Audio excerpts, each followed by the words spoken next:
আমি মনে করি যে ডাকসু এবং শিবির দুইটিকে আলাদা হতে পারেনি। যেটাই শিবির সেটাই ডাকসু।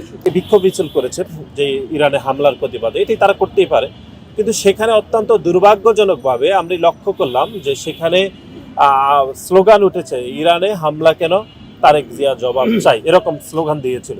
আমরা অত্যন্ত দুঃখজনক যে গত 17 বছর ধরে বাংলাদেশ জাতীয়তাবাদী দল বিএনপি দায়িত্বশীল বিরোধী দলের ভূমিকা পালন করেছে, দেশে আন্তর্জাতিক বিষয়ে এরকম গুরুত্বপূর্ণ বিষয়ে তারা কথা বলেছে। কিন্তু আমরা মনে করি যে জামাত ইসলামের এই যে স্লোগান, এটি দ্বারা প্রমাণিত হয় যে তারা শুধুমাত্র বিরোধিতার জন্যই আসলে বিরোধিতা করছে।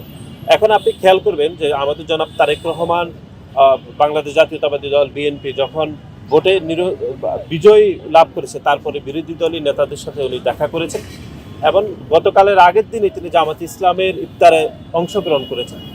এগুলো সব কিছুই হচ্ছে যে বাংলাদেশকে এগিয়ে নিয়ে যাওয়া এবং বাংলাদেশের মানুষের সাথে মানুষের যে সৌহার্দ্যপূর্ণ সম্পর্ক নিশ্চিত করা। অর্থাৎ জামাত ইসলামেরও তো ভোটার রয়েছে, তাদের সাথে বিএনপির যারা সমর্থক রয়েছে তাদের সাথে যেন সম্পর্ক বৃদ্ধি পায়, তারই অংশ হিসাবে কিন্তু জনাব তারেক রহমান সেই ইফতারে অংশগ্রহণ করেছেন। এখন শুধু দায়িত্বশীল ভূমিকা শুধু জনাব তারেক রহমান অথবা সরকারি দল অথবা বিএনপিরই পালন করলে হবে না, একই সাথে বিরোধী দলকেও অত্যন্ত দায়িত্বশীল ভূমিকা পালন করতে হবে। আমি মনে করি জামাতে ইসলাম সেই জায়গায় তারা কার্যত ব্যর্থ হয়েছে। তারা কোনো কিছু হলেই আপনি দেখেছেন যে ডাকসুর নেতৃবৃন্দরা জনাব তারেক রহমানকে নিয়ে স্লোগান দিচ্ছে এবং মব তৈরি করছে এবং উস্কানিমূলক স্লোগান দিয়ে বিভ্রান্ত করছে। আমি মনে করি যে ডাকসু এবং শিবির দুইটিকে আলাদা হতে পারেনি। যেটাই শিবির সেটাই ডাকসু এবং যেটাই ডাকসু সেটাই শিবির। আমি মনে করি যে